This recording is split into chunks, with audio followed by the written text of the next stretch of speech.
Vamos al video 4 de tejidos excitables, la acomodación. Entonces, es parte de las características que tiene un potencial de acción esa acomodación. Él debe alcanzar un umbral rápido y su retraso temporal en la despolarización va a disminuir la eficiencia del progreso para inactivar los canales de sodio dependientes de voltaje. ¿A qué me refiero con eso? Una vez que se da el potencial de acción que cumple la ley de todo o nada, la apertura de los canales de sodio que se van abriendo van a quedar, una vez que el potencial de acción se dispara, inhabilitados, porque ellos son muy rápidos para su apertura y muy rápidos para su cierre. Entonces quedan inhabilitados para volverse a abrir ante un nuevo estímulo. Es decir, el mismo estímulo debe cumplir lo que llamamos los periodos refractarios. Es decir, ¿a qué se refiere ese periodo refractario? En lo absoluto, es decir, que es el tiempo en el que el axón es incapaz de responder a un segundo estímulo porque ya los canales de sodio están inactivos. Es relativo cuando el periodo de tiempo en el que el axón es capaz de responder a un segundo estímulo con una intensidad muy elevada. Esto es debido a que ya se ha iniciado la repolarización de los canales de sodio y los canales de sodio se mantienen cerrados. Acá en la gráfica podemos observar lo que sería el periodo refractario y el periodo de conductancia para cada ion. Y en este caso, ven, el periodo de refracción absoluto, en donde de un momento comienza a dispararse, y el relativo, en el cual comienza el proceso de repolarización con la apertura de otros canales, en este caso el periodo, los canales de potasio. Eso explica el por qué a veces cuando recibimos ciertos golpes en un área, por ejemplo, en un área del cuerpo, ya prácticamente uno como que dice se le duerme, es porque no va a responder más al estímulo a menos que el golpe sea superior a los golpecitos que se han estado dando. En este caso vemos la intensidad tiempo de los estímulos que van a ir aplicando a nivel de la membrana o lo que sería la despolarización de este tipo de tejido. Necesitan estímulos muy superiores para cada espacio subumbral para poder provocar una nueva respuesta celular. ¿Sí? Entonces, el caso más importante va a estar dependiendo del tipo de potencial de acción según el tejido excitable que exista. Por ejemplo, los potenciales en espigas son más típicos de las neuronas o de los tejidos nerviosos, ya que son de velocidad en respuesta. ¿Sí? Son 0,4 milisegundos y son muy rápidos en su proceso de acomodación y de repolarización. Ahora, cuando nos vamos a los potenciales de acción en mesetas, es más típico de una célula cardíaca, porque representa su amplitud en el pico, y ese mismo proceso es que va a durar un poco más tiempo, mayor fuerza. Esto es característico del latido cardíaco porque produce una contracción sostenida y de fuerza a nivel del músculo cardíaco. Y hablamos de los potenciales rítmicos que generan, van a estar estímulos. Estos potenciales rítmicos están característicos de la musculatura lisa, en especial el intestino, donde provoca movimientos muy rítmicos, lo que se llama la peristalsis, característicos en la movilización del contenido, en este caso del bolo, hacia otro tránsito intestinal. Ahora, tenemos que considerar que los potenciales de equilibrio van a estar relacionados básicamente a las concentraciones iónicas en cada uno de los líquidos, tanto la intracelular como la extracelular, considerando siempre la permeabilidad selectiva de una membrana plasmática. Entonces, hay una diferencia de concentración en esa membrana semipermeable y que va a generar el potencial de equilibrio característico de este tipo de tejido. Entonces en esa membrana celular va a generar entonces el potencial electroquímico por aquella presencia de iones, ¿verdad? Si no hay una diferencia del potencial entre ambos lados de la membrana, no habrá una carga eléctrica. Entonces el equilibrio electroquímico se alcanza cuando se incrementan las concentraciones de iones en cada uno de los espacios. Esto sigue la explicación científica de lo que sería la ecuación de Nernst, donde habla del potencial de membrana que va a igualar al gradiente de difusión y que está estimulado por el movimiento de un ion.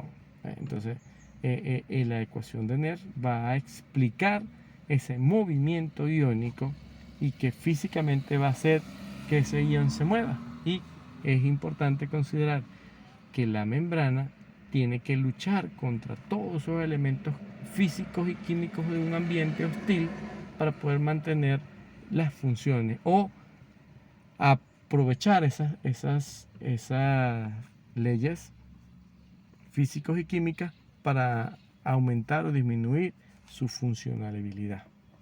Ahora, tenemos que hacernos esta pregunta: ¿por qué el potencial de membrana es negativa? Ahora, ¿por qué el potencial de membrana siempre es negativo? Si los iones que son transportados activamente no están en equilibrio electroquímico o a ambos lados de la membrana, esto va a mantener ese potencial negativo. Ahora, también tenemos que considerar que en un pH normal hay proteínas y fosfatos que presentan una carga negativa. También aniones que pueden atraer cationes cargados positivamente y que pueden difundir a través de los canales celulares para cada ion. La membrana es más permeable para el potasio que el sodio, de unas 20 a 100 veces más permeable al potasio, con los gradientes de concentraciones para el sodio y para el potasio. Pero considerar que la bomba sodio ATPasa bombea 3 sodios fuera por cada 2 potasios dentro. Entonces la bomba sodio ATPasa genera una negatividad adicional a la membrana celular considerada entre un 5 o un 20% más, lo que genera una diferencia de carga a ambos lados de la membrana celular. Pero esa diferencia de carga a ambos lados la podemos explicar lo que ocurre en una fibra nerviosa, en lo que sería un nervio, ¿verdad? Donde el potencial de membrana causa solamente la difusión para el ion potásico, pero el potencial de membrana es causado por la movilidad del ion potasio y del ion sodio a ambos lados de la membrana, pero considerar la acción de la bomba ATP sodio-potasio. Ahora, los cambios en los potenciales de membrana van a estar dados por el potencial local, también llamado como potencial electrónico, que es variable, es pasivo y se extingue rápidamente, es decir, no se puede propagar tan rápido el potencial local. Pero el potencial de acción siempre va a responder a la ley del todo o nada. Es muy activo, requiere mucho gasto de energía y él se va a propagar sin cambio en su misma intensidad. Es decir, ese mismo que se genera es el mismo que se transmite a lo largo de la fibra nerviosa o de la fibra del tejido que genera esa despolarización. Ahora, los potenciales lentos van a ir disminuyendo a medida en que se van propagando. Generalmente esto tiene una importancia con respecto al dolor. Y aquí vemos el corte de una neurona, ¿verdad? En su unión sináptica y en su zona sináptica, la hendidura sináptica y la propagación a nivel del soma de la neurona. Y vemos que ese estímulo lento va a ir disminuyendo su amplitud a lo largo de la membrana celular para que muera aquí en esta neurona y no genere un potencial de acción a lo largo. Entonces, si un estímulo no cambia el potencial de membrana, llevándolo hacia valores positivos, entonces la señal va a morir en una neurona y esta no es capaz de responder al potencial de acción. Es decir, no va a propagar el potencial de acción y ese estímulo muere allí.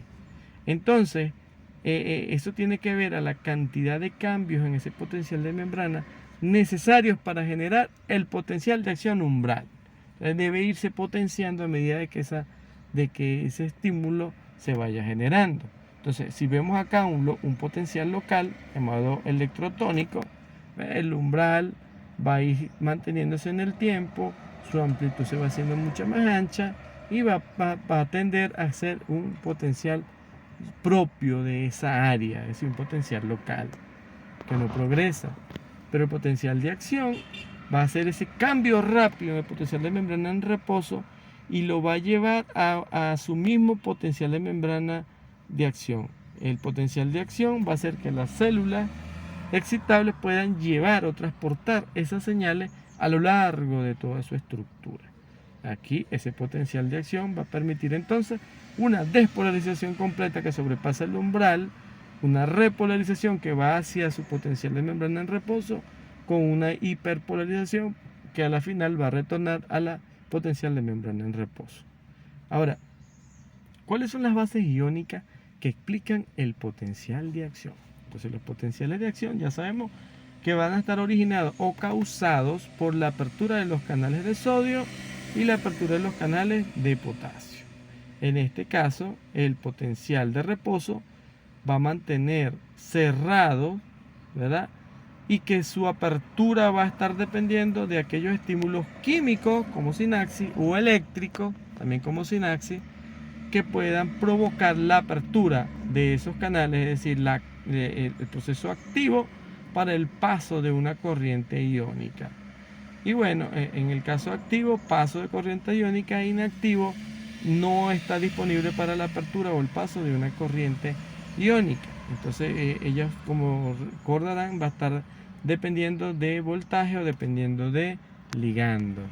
Entonces, ese potencial de acción va a ir apoyado por el primero, el estímulo que lo genera, el potencial de membrana en reposo, que va a estar allí siempre activo, el estímulo que va a despolarizar la membrana de acción, colocando el superior al potencial el potencial subumbral, es decir, que sobrepasa el umbral, siguiendo la ley de todo o nada, la apertura de los canales de sodio dependientes de voltaje. Ahora viene la entrada rápida de sodio para la despolarización. Cuando se hace esa despolarización, el cierre de los canales de sodio y la apertura de los canales de potasio, la salida de los iones de potasio rápidos y lentos para la hiperpolarización, y luego que venga el cierre, en la apertura de esos canales de sodio, de potasio, van a mantenerse abiertos para que venga el periodo refractario absoluto y relativo, y esto a la final termine en una vuelta al potencial de reposo. Ahora, ese periodo refractario va a mantenerse allí para que no se pueda volver a generar durante una despolarización. Es decir, que no coincida con el potencial de acción previamente ya disparado. Entonces, acá pasa que hay un gran número de canales de sodio abiertos y que también van a estar inactivados y no van a poder volverse a abrir hasta que la membrana se repolarice. Ese es lo que sería el periodo refractario. El refractario relativo, cuando está la última parte del potencial de acción, la célula sí es capaz de disparar un nuevo potencial, pero va a requerir un estímulo mucho mayor del original para poder provocar que se despolarice. Es decir, la conductancia para el potasio se mantenga mucho más aumentada. Y aquí podemos hablar de ese mismo potencial de acción, el umbral, la apertura de los canales de sodio con una entrada masiva de sodio a la célula, despolariza, se abren más canales de sodio, el potencial tiende a un punto de equilibrio y luego aparece el periodo de retroalimentación para el ion sodio.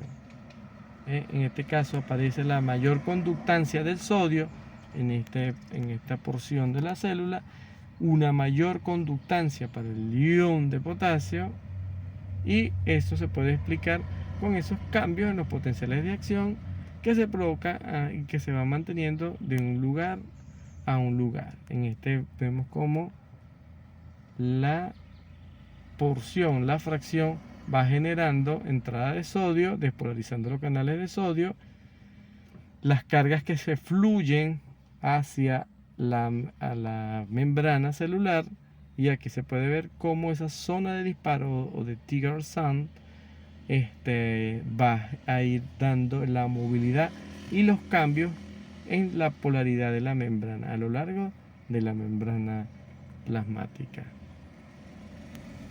Y aquí podemos observar la zona de polarización con una zona refractaria y una zona activa. La zona refractaria es donde se ocurren los primeros procesos de las aperturas de los canales, y la zona activa es donde va a empezar a comenzar el proceso de despolarización. La zona inactiva, aquella que todavía va a formar parte de la zona activa posteriormente. La propagación de ese potencial de acción, en este caso a través de la neurona, va a estar determinado por el potencial de acción a lo largo de la fibra y su cambio constante cuando va de un lugar a otro. La velocidad de conducción la vamos a hablar más adelante.